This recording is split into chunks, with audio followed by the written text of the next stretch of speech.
Hey guys, today we're going to be telling you about a little bit about how to get a rainbow text on for whatever text you want to type in. So I'm just going to open up a new project, and I'm going to fill this black once I get my settings up to date.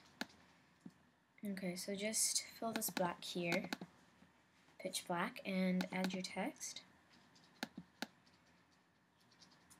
Let's call this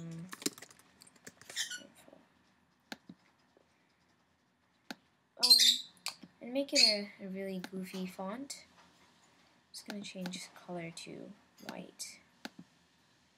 And let's go with cool font.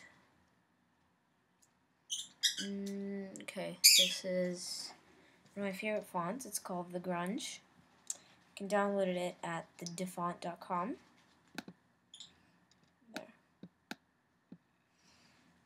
Okay, so now what we're going to do is we're going to just center this. So you put the right there. Yeah.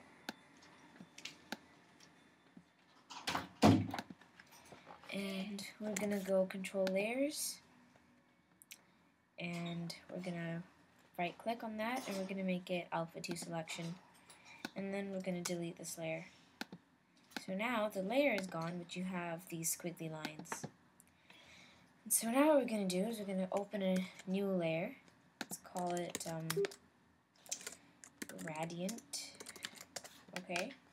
And we're going to go to the gradient tool, the blend tool, and we're going to choose one called Full Saturation Spec. There are two of them. You can choose which one you like. I'm going to go with the first one. And we're going to drag from here to here. So now it's colorful. Now what we're going to do is we're going to make a new layer, call it white, and we're going to fill this bucket tool, going to fill this white.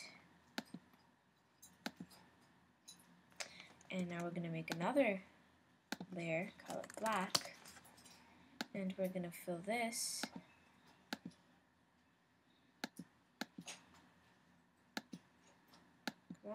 black. So now if I go to select none, you can just see this little tinge of rainbow, which is not what you want.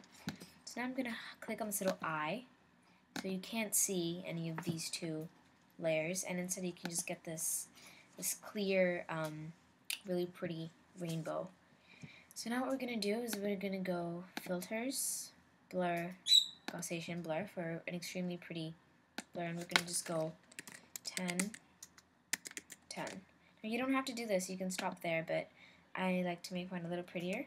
So we need to make sure we just select the gradient tool, the gradient layer, blur, Gaussian blur, and okay. So I know it's really blurry here. Now what we're going to do is going to go to white, and this looks pretty cool as well. We can just stop at that. But if you want to go a little further, blur the white, and now choose the black, blur just blur the black, and now make them both visible. But now bring the gradient layer right on top. So this is something you can do. It's quite simple, really. So now when you move, you can see the layers below here. But what I like to do is make sure I merge them all down. You can merge or you can flatten, but I want to merge for now. So just merge these down, and you can just play around with this. So look, this looks pretty cool. But something else you can also do is, instead of blurring them, instead of blurring them, you can make filters, light and shadow, drop shadow, change the offset to 0, increase the blur radius to about 30. Sorry about my birds, they're a bit hassled right now. So 0, 0, opacity to 93, 90, and this looks pretty cool as well. Or you can also decrease the opacity. Okay, it's quite cool. And something else you can do as well is, this is my favorite one. Let's go to about 10. That looks quite cool as well. But what you want to make sure you're doing is you're making the drop shadow go below the gradient. So that looks quite nice as well. So this is an extremely simple way of making your text colorful. Thank you for watching. I hope you learned a lot. Rate, comment, and subscribe. Thanks. Bye-bye.